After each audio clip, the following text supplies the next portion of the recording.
Doing good. How you doing? No, I'm doing good. I was waiting for Kyle to say something too. Yeah, I'm doing good though. That's good. Yeah. So tonight we're going to be talking about a little bit of a different topic. We are going to be talking about the intersection of faith and politics, which thankfully Kyle is very knowledgeable historically, and PJ is, he's PJ. He's a patriotic military man, a man whose faith I admire, one of the most unhinged people I know, so I figure we're covered on all bases. If you're going to mix faith and politics, you got to get a little bit unhinged, I think. So Definitely. Absolutely. So one of my first questions, I'm going to try to alternate here so that you both get, an opportunity, but how do you view the role of Christian beliefs, traditional values, and cultural norms in shaping societal structure and governance? Is this for me first, or you want Kyle to answer this first? You can go first. All Yeah, right. you're the guest, so yeah, you can go first. Yeah, can you repeat that one more time? Because I want to make sure I heard you exactly right. Or did I? Sorry. It's all good. So how do you view the role of Christian beliefs, traditional values, and cultural norms in shaping societal structure and governance? I mean, I think it's what underpins all of this stuff. Like we were having this I've had this conversation a whole lot of times where people will say, we don't need Christian values because we're basically good and getting better, and people are basically decent, and we basically agree on, thou shalt not kill and things like that. We don't need the 10 commandments for it. But people just, they don't understand that we have the foundations in Judeo-Christian values. We have the foundations in the 10 commandments. We have the foundations in a Christian nation, whatever that might have looked like. If you want to go back and, say it was Freemasonic origins or things like that. The point is that the people in the West generally believe in Christian values. And therefore we generally, whether you're an atheist or a Buddhist or Hindu or whatever, we generally have that underpinning. And the more that we erode that, the more that we're seeing it go away. And it's just very obvious what happens to a nation as it erodes. In fact, if you think that people are basically good and decent everywhere, you can go to the Middle East and watch where they throw people off of rooftops for disagreements. You know what I mean? Even things that I would disagree with. They're throwing people off of rooftops for, being homosexual, right? As a Christian, I believe it's wrong. But also as a Christian, I don't believe that we should throw them off of rooftops. And that's because my underpinning comes, and our cultural underpinnings come from a Christian perspective. So I know a lot of people want to make light of, the Bible, the 10 commandments, Christian structure in society, but they're all benefiting from it. And they're all just dishonest if they don't understand that, like, the reason our society acts the way it does, the reason we have the decency that we do, the reason that we have whatever wonderful thing that the atheists love to claim about America, they don't have it without God. They don't have it without a Christian basis. So it is absolutely fundamental to where we're at in the West. Absolutely. What do you have to add to that, Kyle? I mean, I agree pretty much with everything that PJ had just said. But it's challenging to, like, really be able to talk a lot about, like, having Christian values and everything, because I haven't really been a Christian my entire life. I haven't really been religious at all for my entire life. And it just recently started in the last year or so that I really been trying to get into God, talking to God, and to just be more in contact with him and learn more about him. And I do have to say that, like, society is just crazy. It's just nonsense. And if we had more of those types of values, even just a little bit that I've learned, I feel like the world would just be a better place. Yeah. Yeah, absolutely. But I think that's the thing that we're all realizing right now, is that we've been eroding the foundations for well over 100 years at this point. I mean, we can talk about where that comes from or what, but, like, there's going all the way back to the 1920s, there was atheistic communism that was creeping its way into the school system, into the churches. There's whole books on this. It's very well documented. There's people that sorry, I don't have to go into the whole, like, Answered Satyrs listening, so I'm just going to go off of my anti-communist tirade for a minute here. But no, I mean, that's what it is, right? Is like we've had the, different movements. Yeah. Honestly, atheistic communism was one of the biggest and first in the 20th century to really try to erode that underpinning. And now we're seeing a country that doesn't fully understand what it is. I mean, that's what it is, right? We're seeing a country that's like, we want the nice Christian values when they make sense, but we also want to distort the nice Christian values into some vague notion of niceness, and that vague notion of niceness is let people groom your kids by not hurting the trannies' feelings when they want to read demonic books to your child at school. So we're a schizophrenic nation right now. So whatever like Christian underpinnings we have are just being like utilized in the worst ways by atheists, and too many Christians are being too weak and just going along with that of some vague notion of niceness. So it is like because I grew up in the church, Kyle. That's why this is so interesting to me, because you didn't, and like you're like I can totally see this. Like, well, are we a basically Christian nation? Do we have basic Christian underpinnings when this and that's happening? But it's because it's all like schizophrenic and confused, right? Yeah, for sure. It's like completely scattered around. And it's just like, you see it followed, like certain things are followed and certain things it's just like, they're just not being followed. So, yeah. I also think it kind of bears treason a little bit that there are, on the grand spectrum of sins, I guess, there are some sins that aren't everyday occurrences. Like, we can all pretty much agree, not to murder each other within, like, for the most part. When if we're not talking about inside the womb, then we can mostly agree on it. Yeah, exactly. When it comes to things that you'll have many more temptations in life to do with all of the crazy debauchery that's out there. There's a lot more, sex, porn, affairs, like family betrayals, like different things of that nature that they're against the Bible. They're, not great to do or engage in, but at the same time too, I think because of the frequency of the temptations, you're not like, it's not as far removed. Yeah, can you explain that a little more? Because I think I have some thoughts on that. I just want to make sure I understand where you're coming at it from. So within the grand kind of scheme of things that occur in your daily life, you're much. So like, are you saying like we're all inundated in a porn culture, right? Like you can't look at a billboard and not see a half naked woman. You can't be at a conservative rally and not see a bunch of what's that calendar that's coming out right now? Like conservative dads, like half naked women for Christian values on Twitter or something like that. Where I was just like, I didn't really look into it in depth or anything, but like, I'm just flipping through the calendar just to make sure I knew it was. I'm just I just want to see who my birthday month is, guys. I ordered like 30 of them myself, No, but like, wait, that's what that statement was? Maybe, but like, I just saw a post about this and I was like, this makes no sense at all.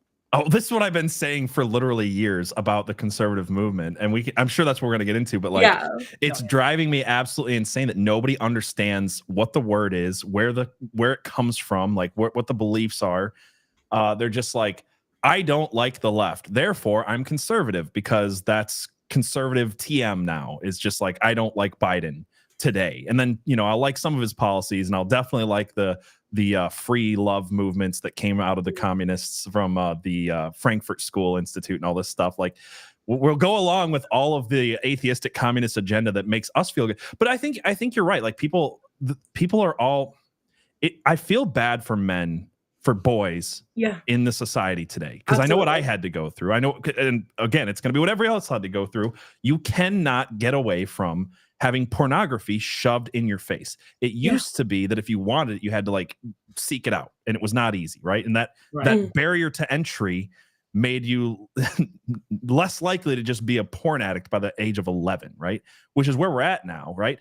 You can't get on Instagram as a guy and not have, it shove pornographic images in front of you. It realizes I was reading about this, and I think.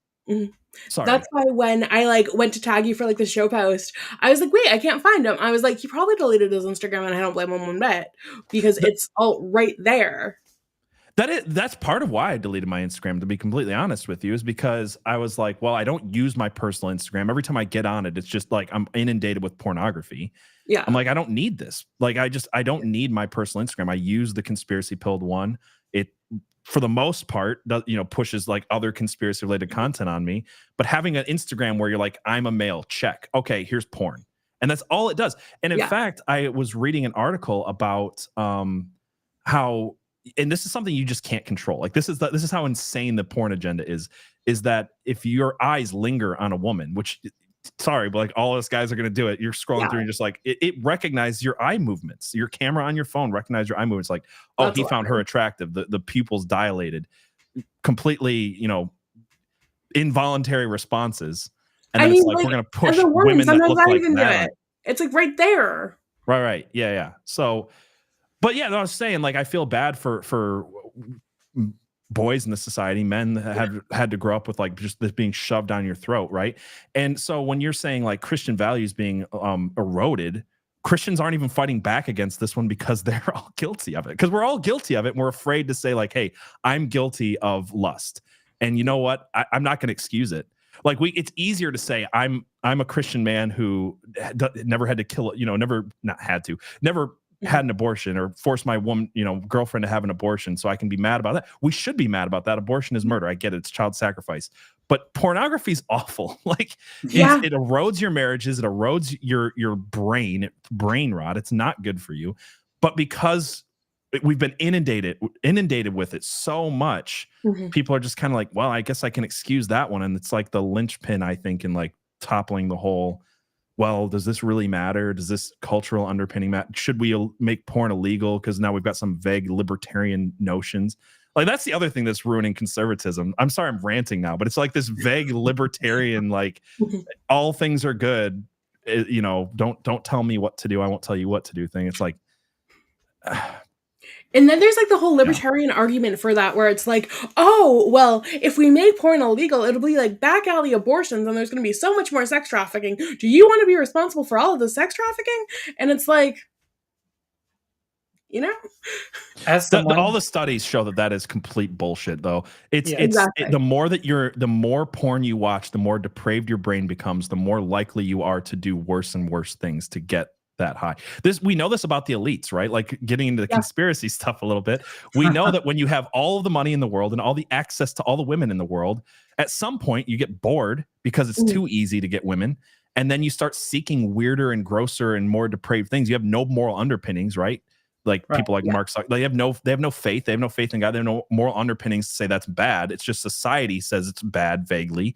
And then you're like, but I already can go beyond the law in so many other ways, like the way I do my taxes or the way that I handle my business. So why wouldn't I travel to an island and do depraved things? Because it's that taboo thing that I can't get. It's that high that I can't get because I've already, eroded my adrenal glands with, an over pornification. But no, what I was saying in that is like, no, I'm sorry. It does not work that way. That if you just give people porn, that they will like release a steam valve. This is like Freudian, disproven Freudian nonsense. That's not how it works. It's like an addiction. You do a little bit of, cocaine or heroin or whatever, and you need more the next day and more the day after that. And that is like where we're going. But we believe in this for some reason, this Freudian idea of, I just need a pressure release valve, And porn is just my pressure release valve. Alcohol, where like when you show, when you like let kids have like a little bit inside the house or whatever within like certain like conditional circumstances to like lessen the taboo, that's the only thing that really works for. Right. Going back though, to what were you saying about there was a thread of thought there that I wanted to go down. And I'm trying to remember. Why do you think? Go ahead. As someone who was a libertarian at one point. You're right. The only thing that I still kind of agree with on the libertarian aspect of things is that as big government. I think there are certain libertarian values I think that are good. I think there's like a libertarian conservatism-ish mix, right? But like this over libertarian anarchism is like it's becoming what people think is conservatism. Yeah, but it's not though. Yeah. Because I used to think like a lot of that of like, you know what, I'm just gonna do what I want to do, whatever. And then also too with like my biggest whole thing was like big government and government overreach. That was the biggest sticking point for me as far as like libertarian parties go. And because I don't want them reaching into the free market or reaching into small businesses or anything at all. Yeah. Like it's a free market. We need to have a free market. And if the government keeps reaching their hands into it, it's no longer going to be a free market. I mean, it's barely holding on. Yeah, I would argue that it's not right now. Like, if it is, it's barely there. It's only there for the healthcare. That's it. Yeah, it's barely a thing. I feel like that's also one of the issues is that we don't realize what fight we're in most of the time.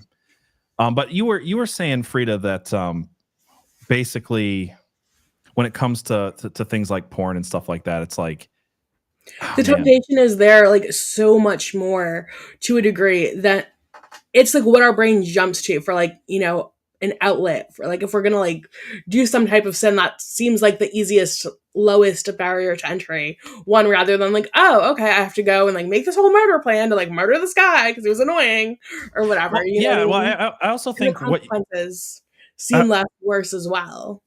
I also think what you were saying earlier too is like, well, we can't tell people this is bad because that like we can't say this is bad and that is bad, but like there is no such thing. This is like this is one of the lies that I feel like people are falling into.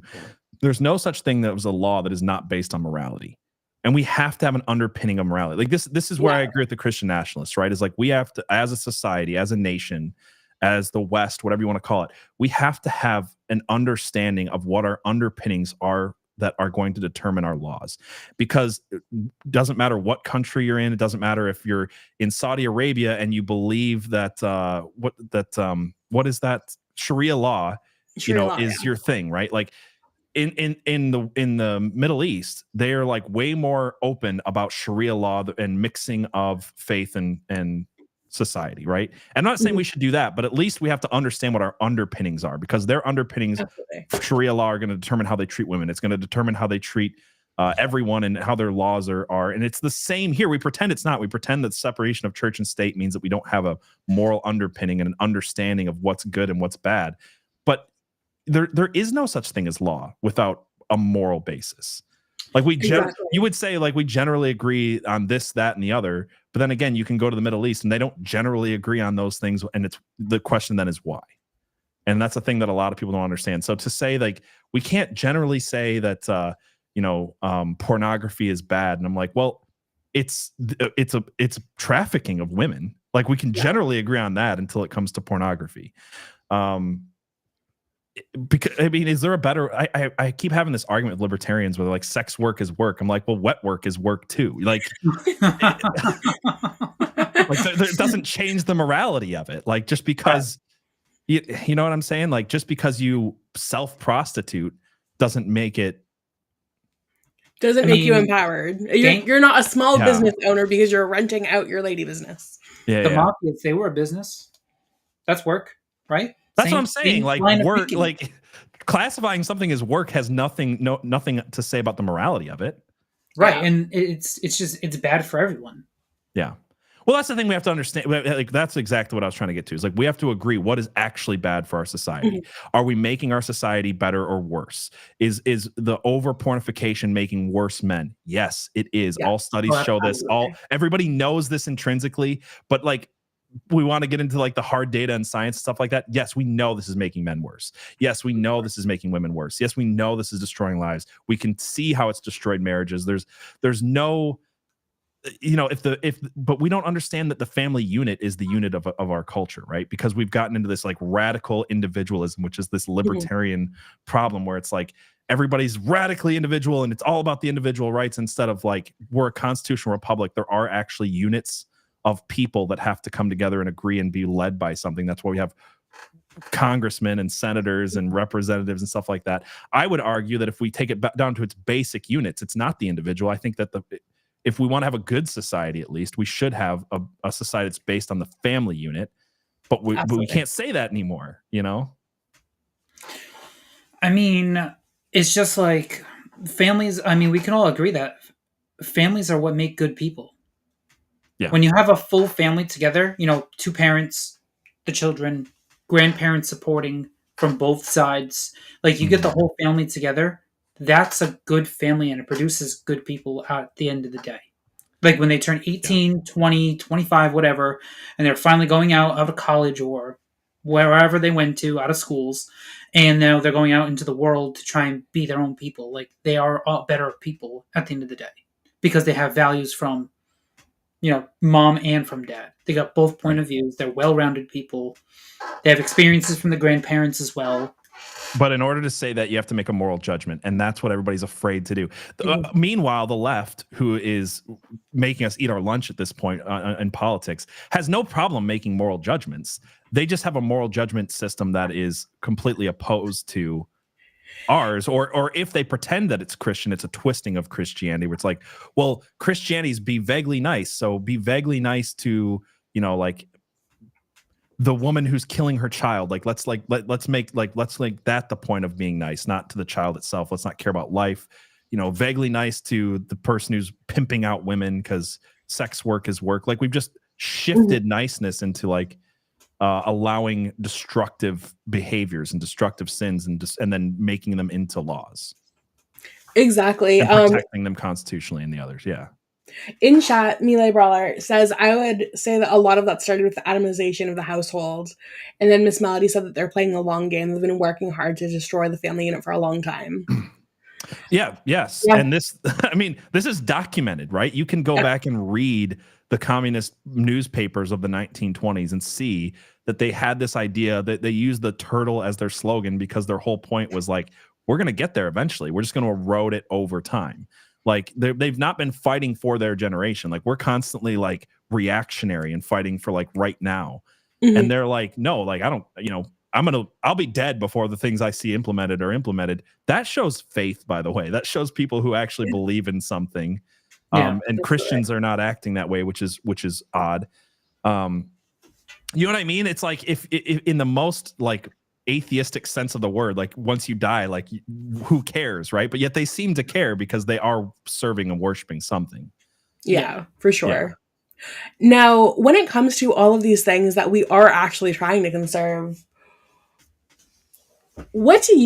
I know that I've kind of been having conversations in our communities about this.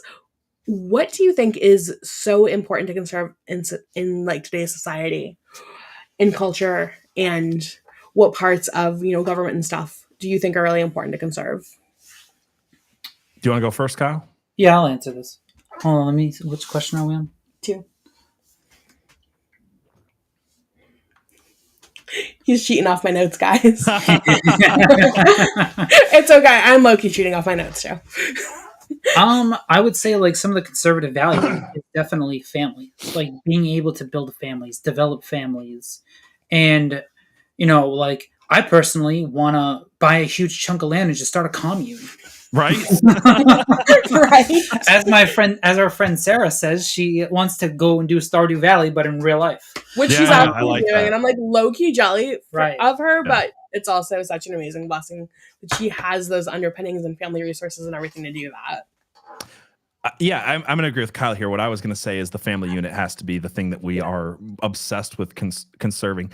I mean, we have to conserve our Christian underpinnings. We have to conserve, like our moral values and our moral guidelines in society 100%. But I think that starts with the family, right? Like we've seen what the number, there have been 3, it's been threefold. I don't know. There's 3 things I would say that the communists, the atheistic communists, which is who the enemy is, right? Like, I'm trying to think of the name of the book. God and Man at Yale is a book that basically says, you're looking at the Stalinist communists and you're looking at the conservative Christians, and they're fighting each other on all these fronts. They're fighting each other on capitalism versus communism. They're fighting each other on, this moral value versus that moral value. And you break it all down, it's just God versus Satan. And he just completely removes all the barriers and says like, this is a satanic movement, and the Christian conservative right has to understand that like conserving this thing is conserving our Christian way of life and thinking and teaching the Bible and raising up the family. And the attack has been very specifically to infiltrate the churches, to infiltrate the schools, and to break down the family unit. And they just say it openly so freaking much. In fact, the most recent communists to just like openly say this was Black Lives Matter. They're like on their website, it was like our whole point is the destruction of the family unit. Our point is the destruction of the Christian church. When they targeted the Christian church in the 20s, it was the Methodist Church and the Catholic Church were the 2 main targets because they were the biggest, for promoting denominations for promoting the family and things like that. Right? They infiltrated those churches. The Methodist Church they won. Like they literally won. I grew up in the Methodist church. The church I grew up in left the United Methodist Church, started a new Methodist denomination to basically reject the 80 or 100-year long campaign against the Methodist Church, which ended in female pastors in rainbow flags worshiping Ishtar openly in front of their congregation. And this was allowed by the heads of the Methodist Church. So like they won 100%. They won that. This harkens back to what one of my best friends and I were talking about last night when we were talking about when it comes to Christian nationalism, one of the big issues that people have is finding a working definition that works for all of them. And then the second issue is, okay, Christianity has so many different definitions. Which branch, which, kind of aspect would that really be? Because of the fact that she had said, I forgot which one of us said it actually, but we were talking about how it depends on the denomination, because if, we're doing like Christian nationalism, but Sparkle Creed edition, who's to say that we're not like already doing a version of that? Yeah, I have a lot of problems with like Christian nationalism TM right now. It's been one of those things where like over the years I was like, oh, I think I'm a Christian nationalist. And now I'm like, well, I don't think I am, but there's like parts of this that I agree with. And it's such a muddy, confusing thing where it's like, to put it plainly, you've got the Christian nationalists like TM that's all over Twitter and stuff like that. And their thing is like, man, I don't even know how to describe it. Let me put it this way. If your Christian nationalism depends on a blind faith in a thrice divorced man who sleeps with prostitutes and says, yeah, kill the babies if I win elections, you're doing it wrong. Yeah. Let's just put it that way. Yeah. Like, I'm not saying I wouldn't vote for Trump if he was the nominee over Biden. Easy choice. Absolutely. But like this blind faith in like, he's like the Pope of the Christian nationalists. He's not even like, can we just be honest about Trump for a second? He's not a Christian. He does. I don't think he's saved. I truly don't. Maybe he read 2 Corinthians one time and he got something out of it. But I mean, if you read Haley McEnany's autobiography, he went to church with her a couple times, and that was like a wonderful experience for her, and that's great. And I'm not trying to take anything away from that, but also at the same time too, you can't backpedal on abortion that quickly and that rapidly and all that stuff and be like, oh, I'm going to do all these things and then not do any of those things and then do other things that show that what your messaging is doesn't match with your beliefs. Yeah. Anthony Sater had something interesting really quick. He said over the last 10 years or so, the same thing's been happening in the Catholic Church. Yeah, it has. It really has. And I think a lot of Catholics are recognizing figure this out before the Methodists, figured out faster than the Methodists did. But where was I going with that? Yeah, they were putting communists into the into those leadership positions all the way back to the 40s and 50s. So the Rainbow Collective is deeply ingrained in the Catholic Church as well, and I hope that they're able to root it out better than other denominations have been. So praying for them for sure. Absolutely. But yeah, I don't know. So we were talking about Christian nationalism. Christian nationalism. It's a touchy thing because it's like Frida said, what denomination are you going to base the country off of? And the which one is going to be your values? Which one are you going to write laws about? Having that fall back on for the morality of the laws. And it's just, it would just be really hard to pick out exactly which one you want. But at the same time, too, you do need the morality to fall back on. Absolutely.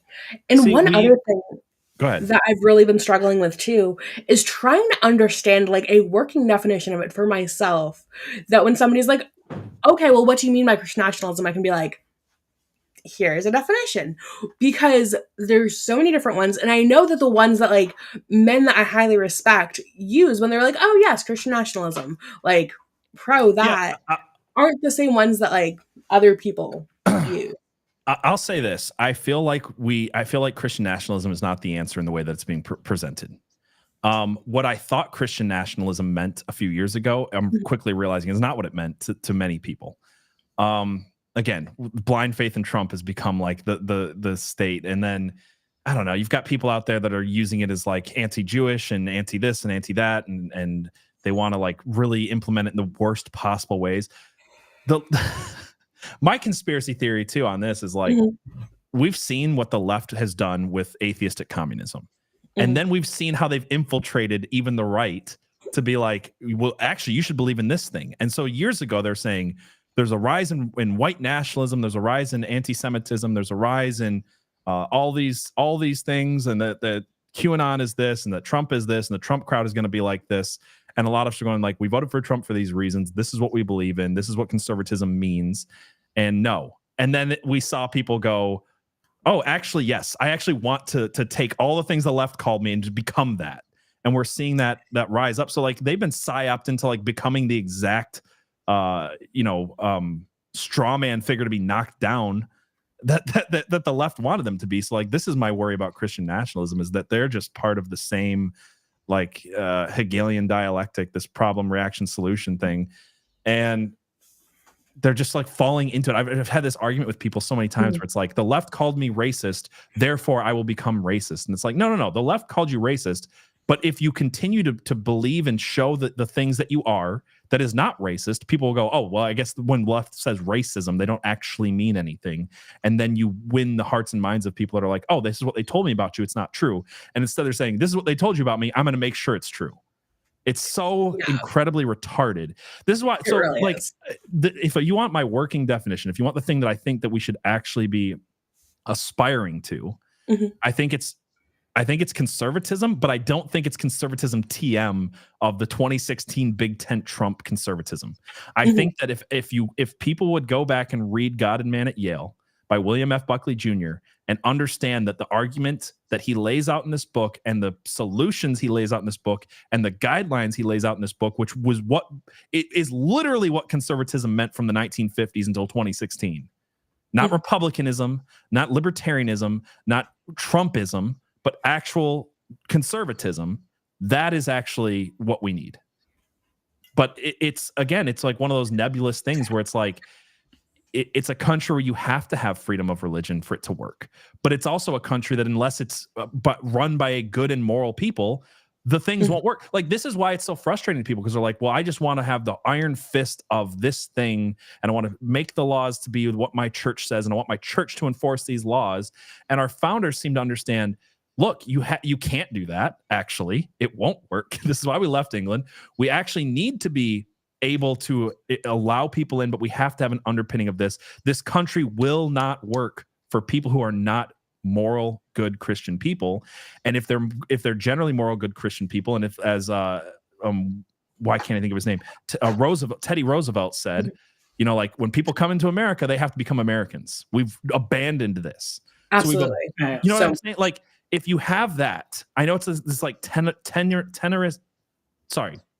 it's this tenuous, like undefinable kind of thing where it's like you're just walking the tightrope. Is the Christian life not walking the tightrope? You know what I'm saying? Like, exactly. There's not an actual on paper, like hard-fisted, like nationalistic solution. There's the solution of we actually have to just follow God the best we can and allow for people to be different and not like, force. It's not convert or die. We can't do convert or die, right? But again, it's not an answer. It's not a comfortable answer anybody wants. It's not a comfortable answer. It's like, here's the actual on paper solution. Here's who runs it. Here's the denomination. Here's this. Here's that. It's not what people want to hear, but it starts in each of us, and it starts with a country that actually understands what being an American is again. And we've so freaking lost it to multiculturalism that it's like at this point, I don't mean to sound black pill, but I just don't have a lot of hope. Like, the people that are constituting America right now are not the good and moral people that can uphold the thing that we want. It's just not. Exactly. It's just not where we're at.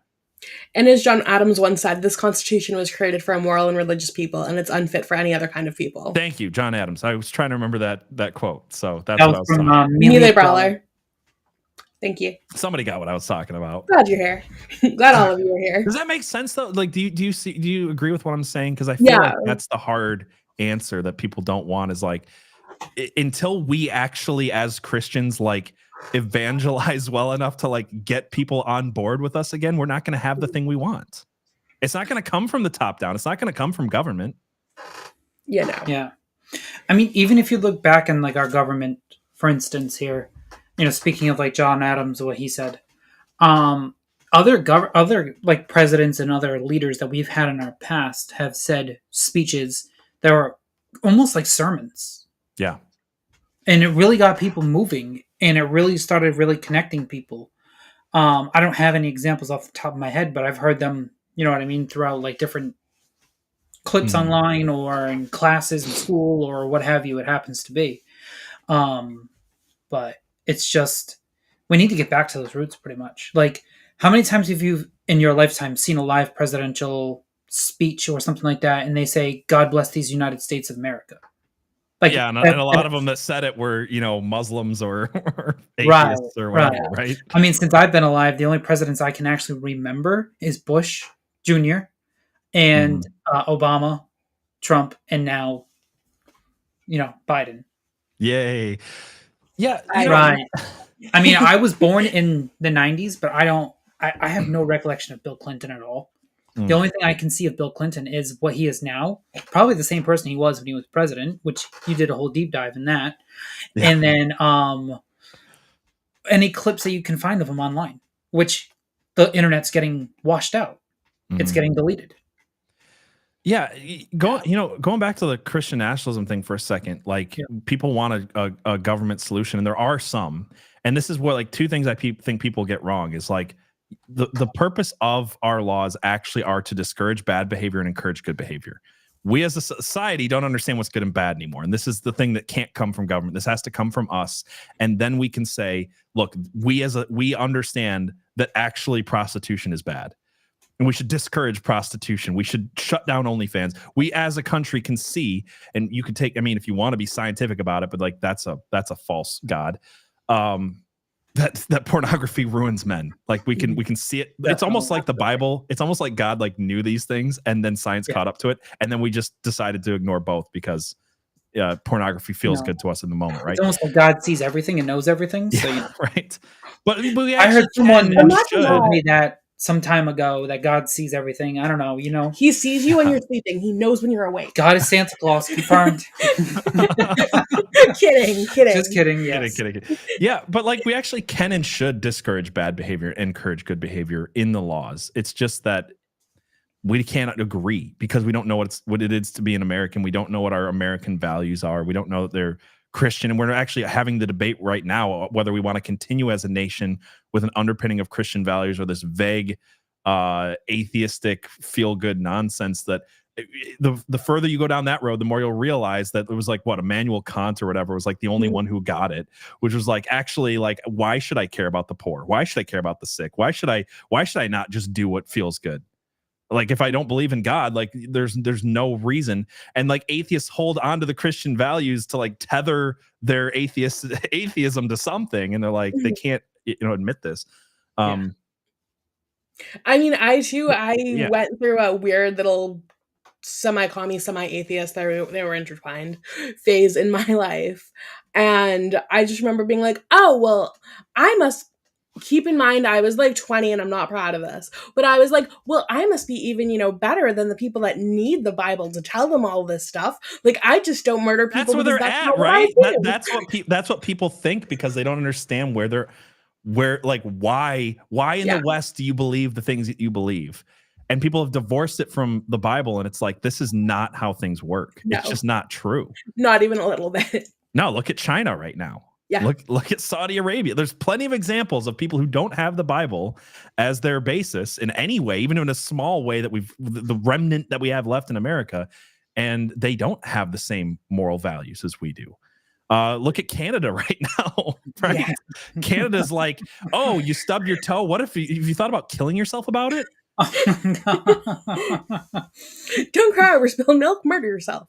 Yeah, it's insane, right? I also really like this point that Elise brings up here in chat. Evangelize, not kowtow, not hurt people's feelings, but speak the truth, and be examples of people who are not perfect, but constantly trying to be more Christ-like and love our neighbors as Christ has told us to. Mm-hmm. Yeah. And that's something I think that, she does a wonderful example of. You do as well. All of, Abby and Jess do too. And that's one of the things that like really brought me and Kyle both, right, babe? Yeah. To God. Because we were like, oh, we don't have to be these like staunchly perfect, like starched apron kind of, people. We can like do our best to like keep our personalities and like still be getting, sanctified more and more every day. Yeah, I mean, I think Iceson was saying it here too, right? It's like we've got these people who have made their entire personality about this like this secondary issue within the church, and being like, if you don't believe in this secondary issue the exact way that I do, then we can't agree on anything at all. And it's like I'll keep preaching the bullet doctrines to people as a way of like moving forward. It's like, should we be encouraging each other to be better? Should we be having arguments over the little things? 100% we should. But instead, we're like publicly attacking each other over like small little differences, and then forgetting that like actually the point is to bring people to Christ. And then we can have these we can continue to have these conversations because they are important.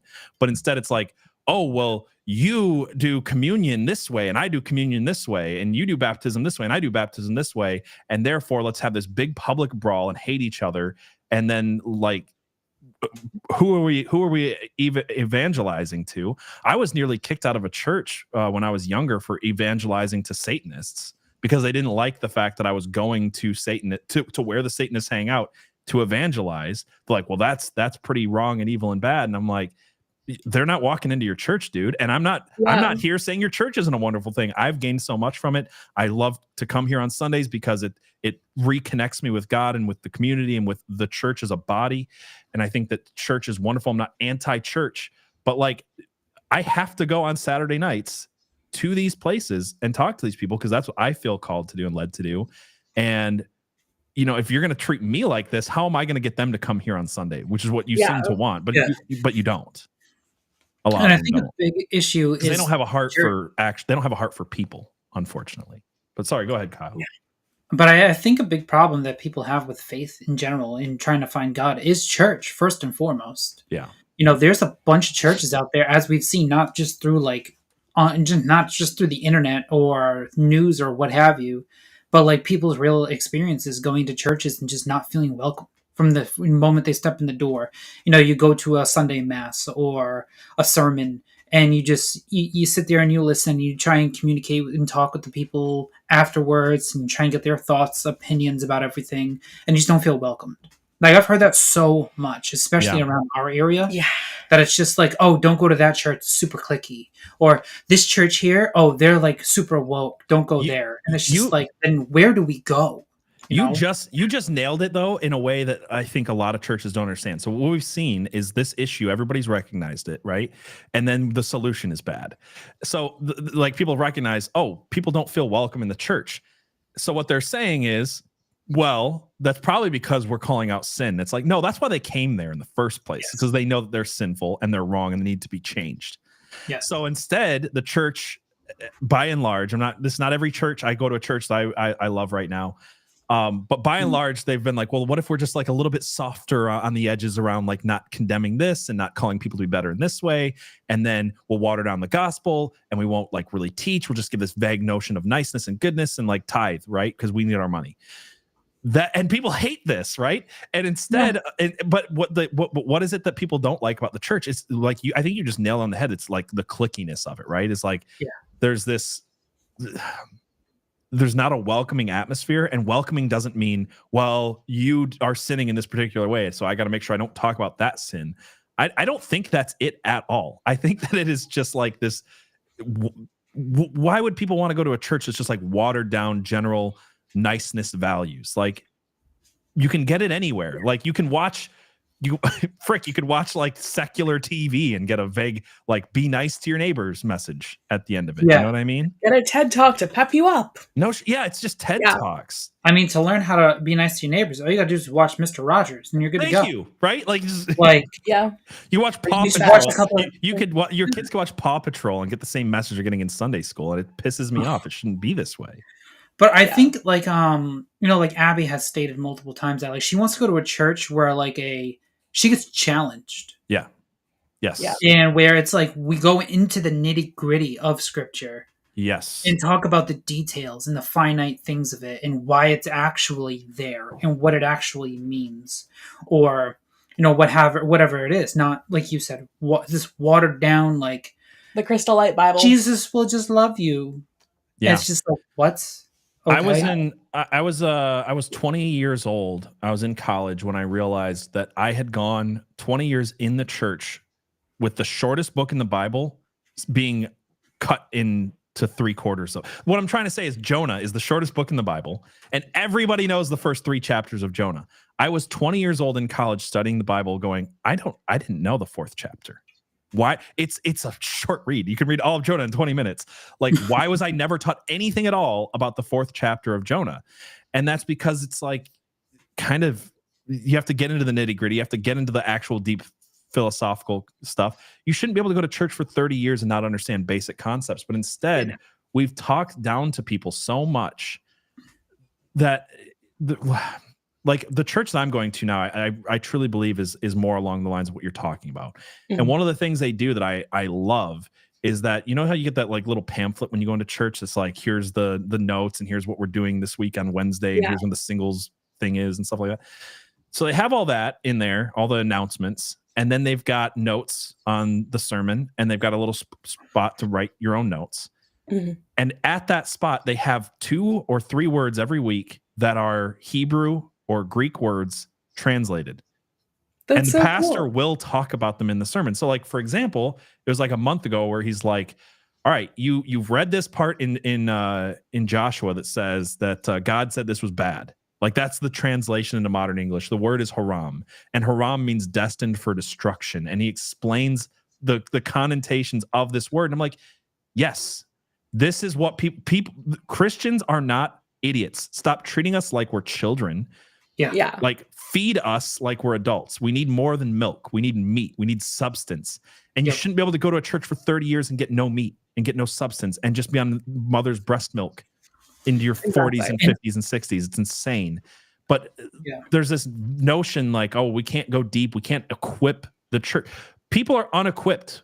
This is the whole problem, is that people are so unequipped with the knowledge of the Bible. You shouldn't be able to listen to a Bible sermon an hour a week, every week, and not understand basic things.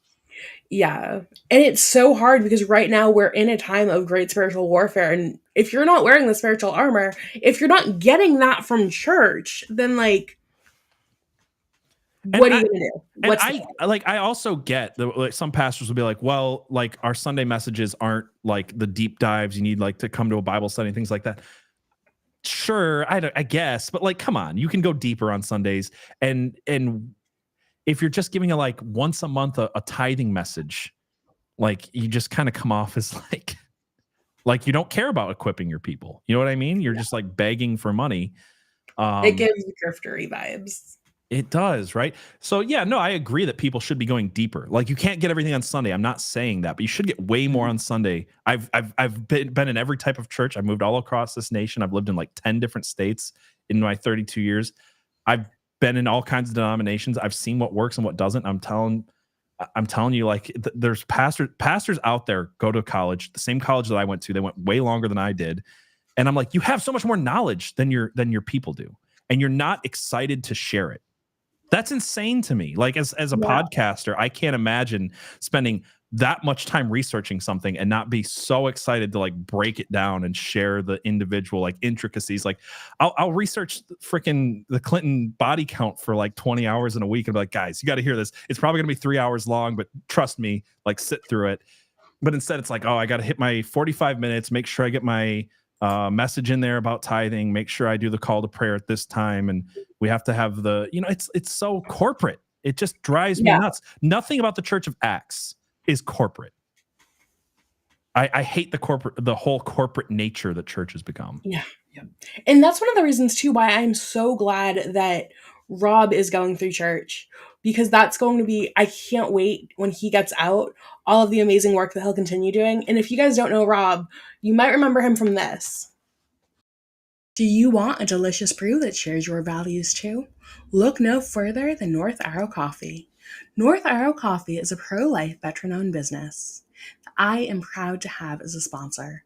Not only do they have a delicious, superior product, they also pledge to donate at least 15% of their sales to organizations that support and advocate for the preborn, help families facing crisis pregnancies, and offer healing to those who have been affected by abortion in a gospel-centered way. Order North Arrow Coffee today.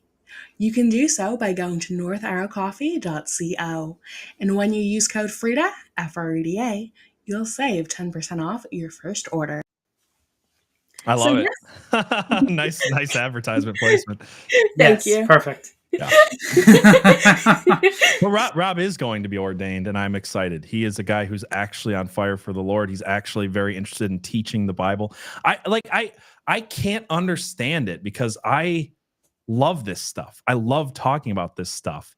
And I can't understand having a platform in front of 100 or thousands of people every week and not being excited to be like, this is what I've learned. This is what I want to share with you. Let's get into the Hebrew of it. Like, it's like there's a cynicism that's been taught to people that's just like, well, your congregation is retarded. Your congregation is functionally retarded. They aren't actually looking for substance. They just want to feel good about themselves. Give them the same TED Talk. And you know what? In fact, you can write down your sermons and you can put them on a hard drive and you can pull them out every year at this time and do the same freaking one you did last year. It's blowing my mind. I'm seeing a rise in churches that are taking it upon themselves to be like, you know what we're going to do? For the next 6 months, we're going to go through this book of the Bible chapter by chapter, verse by verse. This is happening more, and I'm excited for it. So I don't want to sound all black-pilled about stuff, but like I'm not saying like there's no other way to preach, but like that is so needed to be able to go through and not just be like, here's 2 disparate verses taken out of context that make my point about being a generally good person. It's so boring and cynical, to be honest. And that's another one of the things that I'm really excited about, because Mealy Brother actually has a show called Branch Brothers. It's on YouTube, X, Twitch, and Kick. It's called The Arbiter, and it's co-hosted by himself and his buddy. And it seems like a lot of what you guys are doing with Hawkhound as well, with Hawkhound and Quarks of Creation, where you're going through and actually looking at the source material that all of our lives come from, that all of the things that we should be doing, getting to the root of things and really explaining it and talking about it in ways that, like, Kyle and I mean, it's fair to say you didn't know too much about the Bible before we started getting into the whole Hawkhound fam, right? I mean, I knew kind of like what's like the popular stuff, you know, like what's made in the zeitgeist. Yeah, I mean, like, you know, Noah and the flood and Moses parting the sea and Jesus, and people didn't really accept him, and then he died on the cross for our sins, and then the apocalypse, you know, just like essentially the cliff notes, I guess you could say. And I think most Americans know the cliff notes. Like, some people pretend they don't, and once in a while you see a Hollywood movie where someone's like, really, who's Jesus? I've never heard of this man. Like, you live in America, you've heard of him. He's definitely yes. Yeah, everybody in America has heard of Jesus. Yes. I hope so. Then, I mean, yeah. But then, like, once you actually start, like, reading more into it, it just opens your eyes up and you're like, wow, there's so much more than I ever thought there was. And sometimes it's as simple as saying, hey, here's a word that's been translated to English. If we take it back to its root, this whole verse becomes, like, deep and impactful and meaningful. Yep. And guess what? My congregation's not too dumb to understand this word. They're not. Yeah. It's just insane to me. It's like, why is podcasting so big right now? Like, when we grew up in the 90s, it was like cool to be stupid. Remember this? It was like, oh, I don't study. I don't do my homework. Like, whatever, you know, it's barely got by. So many girls having themselves down for guys. And it's like, and all those same people that in high school were like, oh yeah, whatever. They're listening to history podcasts. They're listening to they're listening to Dan Carlin giving a 3-hour lecture on an event that happened in 1503 that they've never heard of because it's fascinating. The Bible is fascinating.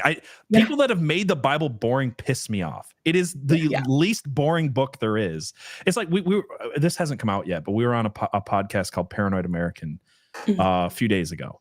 And he said, yeah, the Bible, whatever. But he's like, numbers, like, how do you read numbers? And I was like, oh, well, I'm glad you brought it up, my guy, because numbers might be the most boring read ever. I get it. But when you understand why it's important, it unlocks so much. And I went into, he's like, oh, wow.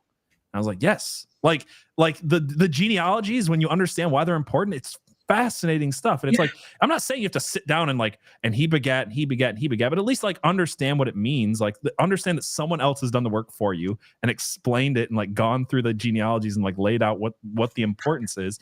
And then you can take something away from it that is like a key to unlocking a deeper understanding of your faith and of God and of his plan. It's just like, even the boring stuff is fascinating if you have the right person to explain it to you. Even the short books can be really pack a punch too. If you have somebody to sit down with you and like talk to them about it and like, take turns reading. Like my best friend Sarah and I, we went through the book of Ruth together. And I mean, I've been around at least a variation of the Bible. If you know, which most of you know. And we went through the book of Ruth and it was so fascinating. It was amazing. We got to talk about all of the different things, and she would pause because her parents are her mom's a Bible translator, and she would go through all the different things that I would have had no way of knowing. And she was like, oh, this is this. And I'm like, wait, what? No way. Wait, that was a thing socioculturally, anthropologically? Wait, what? And when she's able to get settled because she is playing, a real life version of Stardew Valley, she's actually going to come on the show. We're going to review, we're going to read the book of Ruth and stuff, and it's going to be awesome. But yeah, absolutely. Yeah. And I mean too, like with the Bible, you can read the Bible front back, cover to cover multiple times, because you read it once, you're not going to catch everything. Right.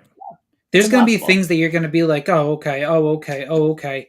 And then that stuff may come in play later on, or it gets referenced later on in the Bible, at least what I've noticed so far. Yeah. And then you're going to do a second read through of it. And then you're like, how did I not see this the first time? And how did I not see this the first time?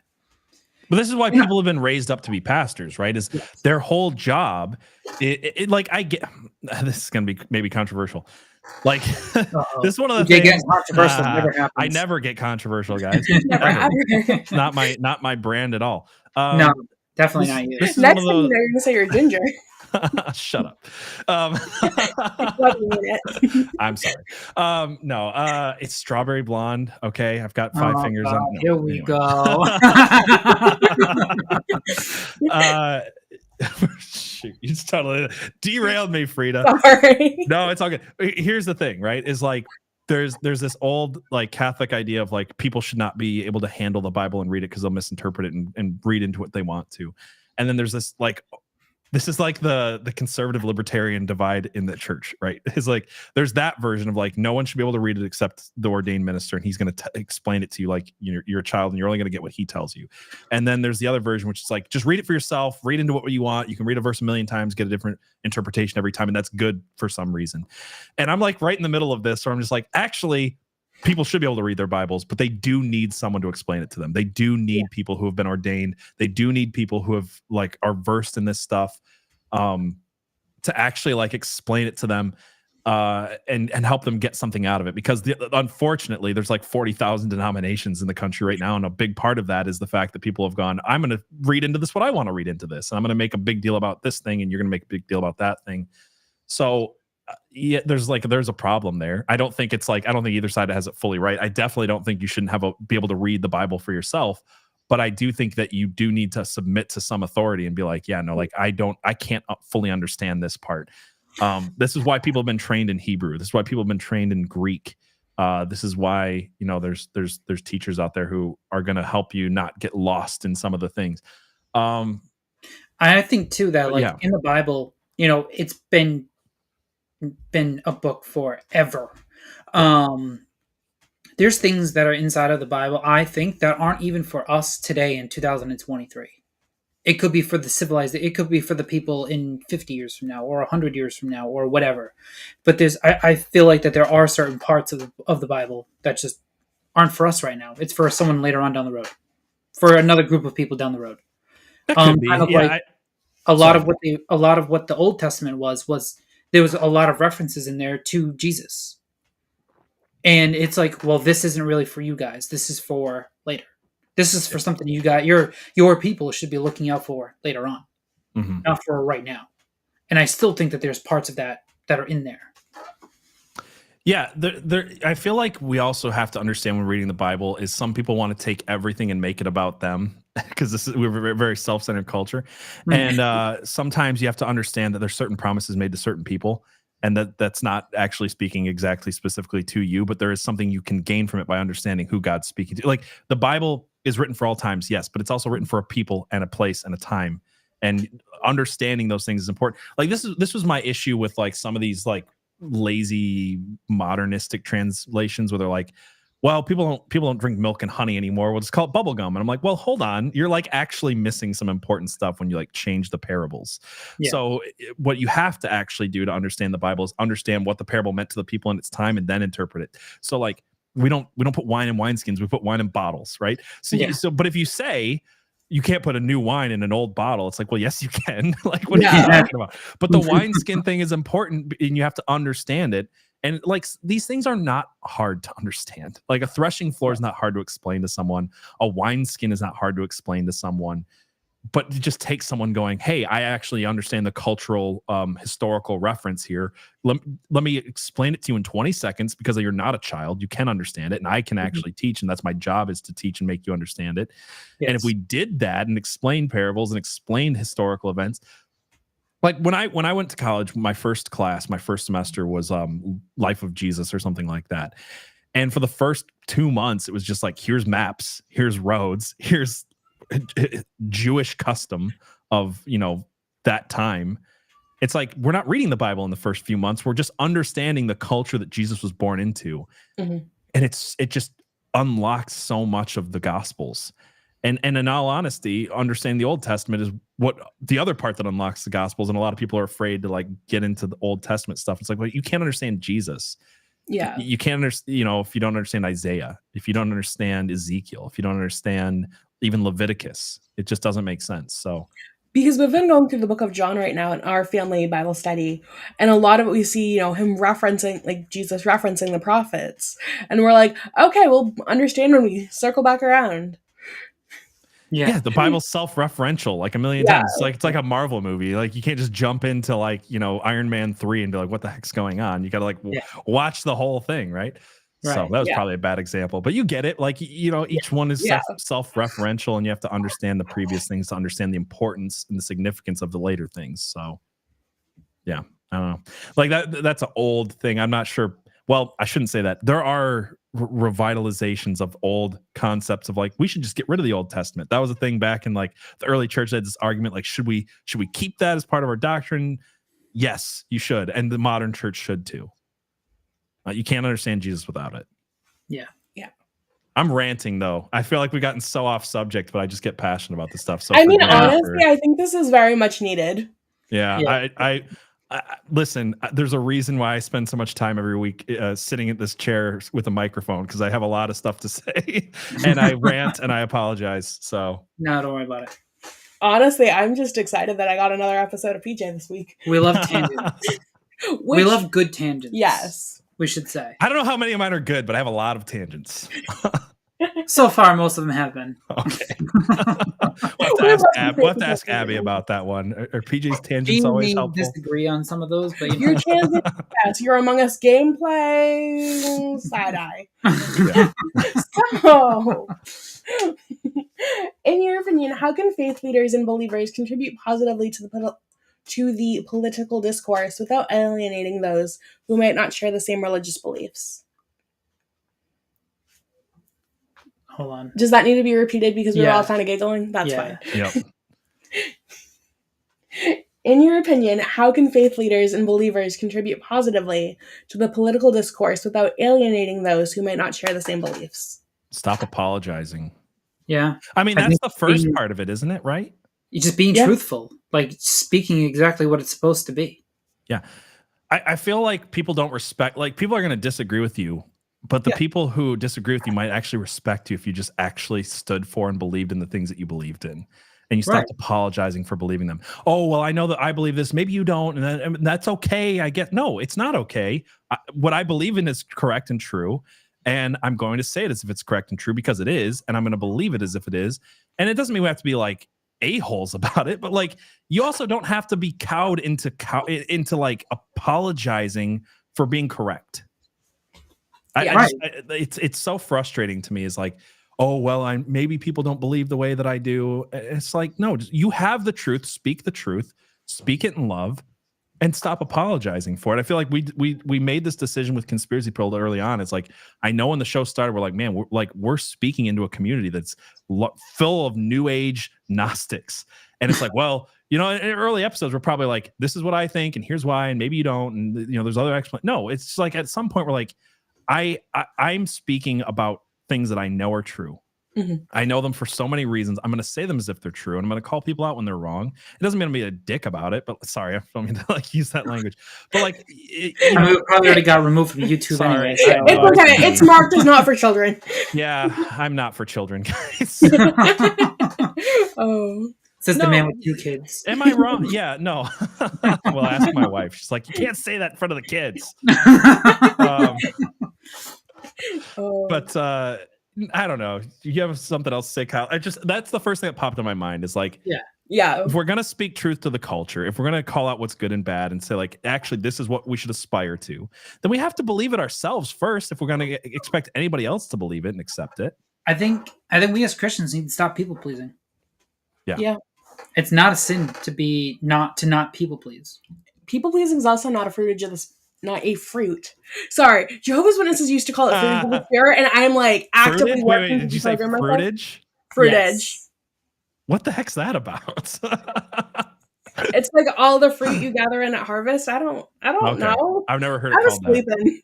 They expected me to go to 5 of those a week. Okay. It was funny when I first started studying the Bible in college, I didn't realize that I had like someone gave me a bunch of books, and I didn't realize how many of them were Jehovah's Witnesses books until I got to the end of them. So I was like, oh, this is interesting. This is good. And then I get to the end, I'm like, what the heck is that? Like this went very different direction all of a sudden. Then I get to the back, I'm like, oh, Lighthouse. Oh, okay. Is that what it's called? The Lighthouse Publishing? Is that the Jehovah's Witness one? Watchtower Publishing. Watchtower. Thank you. Yeah. Okay. Yeah. But yeah, I mean, just being truthful. Like Melee Brawler says, speaking the truth is the key to freedom. Like it is. You lying and misleading is a sin, not being a people pleaser. So if you're being a people pleaser, but you're also misleading them, isn't that sinful? Yeah. And enabling isn't love either. Exactly. If you care about someone being able to find faith and connect closer and be closer to Jesus, then you need to be truthful with them. Frida, I hope someone was able to explain the kindness fruit of the spirit good on your thing, because I feel like that's one that people. It's still in the redacted formation because I'm waiting for one more submission. I'm joking, but the reason I brought it up is because what Kyle's talking about is the misunderstanding that is niceness versus kindness. And it's like niceness is I'm going to stay quiet and not offend you. That's niceness. And kindness is I'm going to speak the truth to you in love. And that's a distinction. I get it. There are people who like, I'm going to speak the truth and be a jerk about it. And it's like, well, that's not probably helpful either. But like speaking the truth is part of kindness. It's just the way that you do it. You tell people the truth because you care about them and you love them as Christ has commanded us to. But that doesn't mean shutting up if you think it's going to offend them. That's niceness, and that's a toxic version of niceness that we've accepted as the fruit of the spirit. And it's just not. It's a fruit of the devil. Yep. Yeah. That's pretty much what I said, but you just went more depth about that. Thanks, PJ. I told you I rant, dude. I rant a lot. You have to cut me off, and I won't be offended if you tell me to shut up. I get it. Okay, I'll be sure to hold you to that. Thank you, Kyle. But just so you guys, you're my accountability partner here. You got to tell me when to shut up. Gotcha. All right. I can tell. Abby does it all the time. So she does. Yeah. But just so everybody in chat knows, there's actually something really special coming out on the 2nd. It's going to be a little New Year's something or other. It's that redacted watch thing, this right? space. Yes. Oh, nice. Did I spill a secret a second ago, Frida? Almost. That's why I was like, oh, I'm sorry. It's all good. I mean, I've been teasing people about it. I've been letting them know that there was, you know, a little bit of something coming. So make sure you guys hit like and subscribe, just so that you'll be here and you'll be able to enjoy everybody's hard work, because it was a big collaboration with a lot of really special individuals. Yeah, smash the like button. Definitely. Yep. Like the smash button. However you want to say it. Doesn't matter. Just do it. I love how that was born out of your brain not taking healthy cell gels. Yeah. That was the whole thing. Now, one of the things I wanted to talk about too was that there's a lot of people in the conservative movement whose messaging doesn't match their beliefs. Whether it's people who are faux Christian, pro sex trafficking with, you know, some Andrew Tate stuff, whether it's people who are all about, I mean, you know what? Screw it. You guys know what we're talking about. Say the thing. It's all good. Say the thing. Whether it's, you know, Candace Owens, whether it's Steven Crowder, whether it's, you know, the post-millennial story that you guys brought us on Conspiracy Pill Unhinged. There's so much of that when it comes to the kind of like thought leadership space in conservatism. Yeah. And well, this is because conservatism cannot be separated from Christianity if you actually understand what conservatism is supposed to mean. And there's been a concerted effort to do exactly that. That's what conservatism TM has become. That's why when your leader is Trump, and I'm not saying I voted for Trump twice, guys. I don't need to hear, whatever, he did great things for the country. Yeah, I'm in agreement with you. I voted for the guy twice. Yeah. I'd vote for him again if he was the nominee. I get it. I'm not saying that, but people have to actually distinguish whether or not he's actually a conservative thought leader, and he's not. But I'd vote for a bag of chips over Biden any day of the week. But, right, yeah. Like, it's not a hard decision. They have less air in them. even if they're 3/4 air, voting for the bag of chips, right? Yeah, I'm still voting for a bag of chips. Even if they forgot the salt, like, still voting for the bag of chips.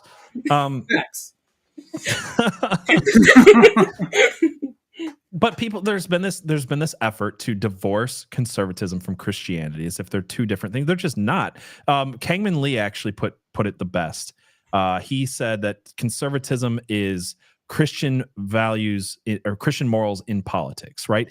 That is, if you wanted to sum up William F. Buckley Jr., who was the father of the modern conservative movement, and I actually agree with his whole take on what it's supposed to mean, that is the best way to sum it up. So unfortunately, people have grifted super hardcore, and it's not that they don't believe that Biden is bad. It's not that they don't believe in this thing or that thing, but what you will find out is that eventually they are pushing you and corralling people to this other not Christian conservatism that is just some vague niceness libertarianism. It mostly is just born out of a hatred of the left. There's a difference between wanting to conserve Christian values in this country and hating Joe Biden, and they're not the same thing. And I feel like a lot of people are treating conservatism as like a bandwagon thing. Like, oh, I don't like this guy. I'm just going to go hang out on the other side for a little bit until I like my guy again, and I'm going to go back over there. The argument in 2016 was big tent conservatism. And they got this right and wrong. And what they were saying is, hey, you don't like them, vote for us, right? And I was like, yes, that's a good message. And they're like, if you don't like them, you are a part of us, and your beliefs are our beliefs. And it's like, whoa. Yeah. Like let's tone this down and say, you know what? That guy sucks. Vote for our guy, and we will show you why our belief system is better. Yeah. And instead of saying, the reason that guy sucks, the reason their policies suck, the reason that their government sucks is because their whole view on the world is wrong. Like, their take on everything, the lens they view the world through is wrong and evil and stupid. And this is how we view the world. This is the lens we view it through. This is our underlying principles, and they're better, and therefore they will create a better system and a better government. And nobody would freaking say this. Everybody was just like, oh, well, you don't like him, I don't like him, where can we agree? And it's like, sorry, I know it's so no, it's true. When one thing isn't working, you have to try the other thing. Let me put it this way. Like, if Caitlyn Jenner doesn't like Joe Biden, that does not make Bruce Jenner a man that is not conservative. Like, the idea that, oh, well, and this is like this slippery slope, like creeping thing that we talked about, the communism has done over the last 100+ years. It's like, let's just start with like eroding one truth. And then we'll erode the next truth, and we'll erode the next truth. And then now conservatives are saying, well, I mean, I guess if you want to chop your pecker off at 18, you're some vulnerable college kid who's being lied to by the professors. I guess that's okay. That's conservative and libertarian and wonderful and great, as long as we don't do it to kids. Well, and it's like, it doesn't make sense. Like the underlying principle here is that men cannot be women. They are not women. And if you say, well, I guess if you're 18, you could, right? Then what you're saying is, well, wouldn't it be better to do it before puberty? Wouldn't it be better to do it before they go through the male puberty and all this nonsense? You're granting the left their premise, is my point, by being wishy-washy and stupid about it. So when you invite Lady MAGA to your conference and call it conservative, you're an idiot. And it's just this whole issue. And like Candace Owens wasn't a Christian. She understood that saying vaguely Christian things would get her a bigger audience and give her more credibility. But you can't do this. You can't trust people who are like, I'm a Christian when it serves my bottom dollar. We need to call these people out and understand who they are and be like, maybe they have some good things to say, but like, let's stop pretending that they are the thing they say they are. I've never really been a big fan of Candace. Like, even when she was on her own before she joined over with the Daily Wire. And then she joined over with the Daily Wire, and I was like, but why? It doesn't seem like she fit. Yeah. It just didn't seem like a good fit, my personal opinion. Yeah. And I know a lot of people were super excited about it, and they were like, oh my God, there's a lot of people who love Candace Owens. But I personally have never really liked her or her content. And the fact that she's being seen as like a Christian leader just upsets me. There's so many people in this party that aren't actually the figureheads of virtue that they attempt to comport themselves to be. Right. Yeah. Totally. Yeah. Well, you brought up Tate earlier. This is exactly where it leads to, right? It's like you've got this vaguely Christian-ish notion that sounds, whatever. And then it just devolves into something that is anti-Christian, and that's Islam, and that's exactly where the younger generation is being pulled to. Look, we were talking to Paul Stobbs about this the other day. There's nobody under 18 who watches my show or watches his show. But you know who they do watch? You know who under 18-year-olds watch? They watch Sneeko. They watch Andrew Tate. These people are like this Muslim conservatism, extremism that's like grabbing the younger generation because, again, they are the one thing that they have going for them is they're not afraid of saying, I believe this and it's right and it's good. Yeah. Yeah. Christians aren't doing it. And it's like, well, how do you expect a generation who's been raised by weak men to try to find a good, strong man? And they see someone who's strong, the morality question doesn't matter anymore because they just need strength. And Christians are still apologizing for being correct.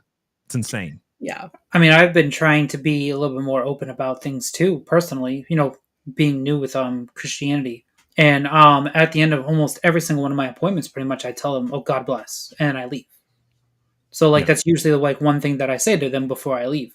And it doesn't like I go into all kinds of people's homes, all ethnicities, and I've heard the wildest stories, y'all. Oh God. I could go on for hours with the stories that I have. But like, I still even say like, oh, God bless or whatever. And then when I leave the house. So like I've been trying absolutely, spreading more and being more open about being Christian. And because it almost feels like, and I don't know why, but it almost feels like a lot of people who are new to Christianity are almost like shameful of it. Yeah, they are. Like I remember in school, okay, in high school, was never Christian in high school. There was a kid who always read the Bible during his free time. He would finish assignments fast, or he'd get done early with the work, and then the teacher would be like, "Oh, you can use the extra time for like homework or whatever." He'd sit there and read the Bible, and I remember kids were going up to him and saying like, "Why are you reading the Bible? Are you stupid?" or blah blah blah, and like making fun of him and stuff. I was that kid in high school, by the way. I was that kid in high school, and there used to be read the Bible. Both, yeah. The kid who read the Bible in my spare time and was bullied for it. Yeah, I was the girl that in her little cardigans that read the Bible and used to have all the different jocks like come up to her desk and TiVo. Oh God. Yeah. Yeah. But then that was the thing that happened. But it just never felt right to me personally. I never partaked in the bullying of that. Don't get me wrong, I did a little bit of bullying in high school, but I feel like you need to on certain things. Because Yeah. if not, then you get a bunch of women. Not Like- all bullying is bad. Let's just be honest about it. As men, we need Hashtag to like not all cajole bullying each is other. bad. Bully lives matter. Facts. It's you just need to be true. Like faced a little bit. men need to be harsh with each other a bit to like, Yes. If not, then you just grow up to be like a panda. soft. Yeah. Soft. And it's just like, what? Why are we moving away from this? But yeah, going back to what I was saying is like, I never really bullied that type of kid, because like I was always like, that's what you believe, go for it, have fun. That was me in high school. I really didn't care about that stuff. Wasn't my forte. But now that I'm getting into things, it's just like I would have loved to have been able to just sit there and read the Bible during free time at school. Mm-hmm. Just to be able to learn more and to gather more information and talk to other people that do as well. And, some of your Christmas presents might help with that. Oh boy. I can't read while I drive my car. It's a little bit illegal and dangerous. Yeah, I think going back to like the main topic of this, and with people who are like grifting and stuff like that, this is why I realized a few years ago, and this has been my whole thing. It took me a while to like put a name on it and brand it in a way that like made sense to other people.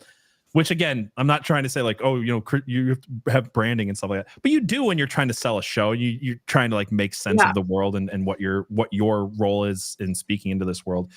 And that was basically this idea that like there are things that are just completely intertwined and inseparable from each other, and religion and politics are some of those things. Yeah. We add conspiracy into it because you can't talk about politics without talking about conspiracy. But like, well, you can't. Like, come on. It's like talking about birds without talking about conspiracy. Yeah, exactly. It's weird. But you like this is my thing, right? Is like there are people like Michael Knowles who are just completely unafraid to be like, here's why I believe this in the Bible, and here's why I think this way about politics, and that rubs some people the wrong way. I'm like, politics is how people react, interplay with each other in a society, right? Like this is how people are governed. It's based on morals. It's based on values. How do you talk about the moral value system that directs a nation and a group of people without talking about religion? It's incoherent and stupid. And instead we've just been like, well, let's put that to the side. Let's brand conservatism as this basic idea of shifting values that we can't name what underpins them all. And then, and because of that, we've brought people in who don't have a coherent underpinning value system into what is uniquely a Christian political system. Like to say conservatism is not a Christian political system is to not understand conservatism, to not understand its history, to understand where the word comes from. It's incoherent, but we've just like eroded that away too. So yeah, it's like here's my thought on it. If you want a good conservative leader, they should be talking about the Bible a lot. If they're not, probably there's a reason. Let's just put it that way. They're showing who they are. So when Candace goes on Joe Rogan and says, I don't really care about Christ. And then later on is like, oh, well, I need this point to make sense. And I'm going to, Bible bash you for a second to like sell my brand. It's like, that should be a big red flag. This person is not a thought leader that you need, that we need, that actually understands the interplay between politics and religion. Let's just stop being afraid of saying what it is. Like, let's stop like watering down our message to serve people who hate you. Let's stop appeasing alligators, hoping we'll get eaten last. It's so stupid. It's such a frustration of mine to be like, oh, well, if I just cave on my value system in all these little ways, then maybe I'll convince people who hate me for my beliefs. It's incoherent. All you're going to do is turn into a person that you yourself hate at the end of the day. Yeah. And then you're going to become that lukewarm Christian, and God's going to vomit you out of his mouth. Like, isn't that literally in the Bible? Yeah. Yeah. Well, yeah, we want to be lukewarm, right? So I agree. People are not going to respect you. We just researched Henry Kissinger last week, and one of his quotes that we didn't bring up on the show was like, people are going to respect you if they your enemies will respect you more than your own countrymen if you stand on truth. And it's like, look, Henry Kissinger's a bad guy, but he had a point here, right? He's like, look, your enemies might think that you are absolutely to your core wrong, but they're going to respect you if you're not talking out both sides of your mouth.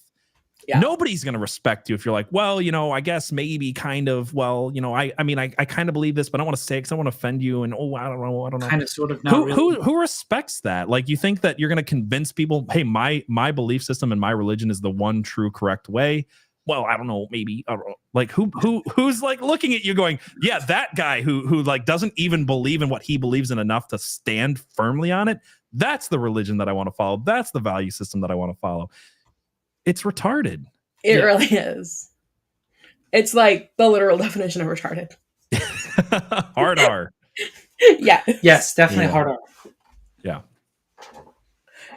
So getting into kind of a more hopefully white pilling chapter. Because I'm right there with you. But I also think that, this show is about that meeting people where they're at and giving them the hope to go the extra mile, helping them have that faith to go the extra mile to get where they're going. And so what do you envision as the most promising aspects for the future of conservatism, considering all of the perspectives emerging from the movement?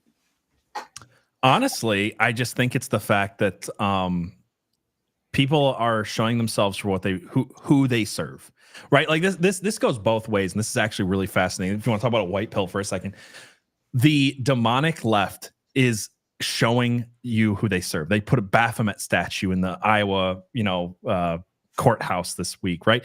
Like, yeah, I kind of wanted to talk about that because there was a lot. But here's the thing: nobody at like a year from now, right, is gonna not know who you serve. Like, quite literally, like, atheism's dead. Atheists are moving away from that messaging and going, Baphomet, that's who I was really serving the whole time. Like, there's something white pilling about the fact that your enemies are naming themselves. The people on your side who were pretending to be Christian are naming themselves. Like, Andrew Tate was thought to be a Christian figure, and he's like, actually, I serve a Muhammad, or why can't Allah? I serve Allah. You know what I mean? Sorry, I was laughing because people actually thought Andrew Tate was Christian for a second. People did, because it was just like, oh, he vaguely believes in the things that I believe in, kind of.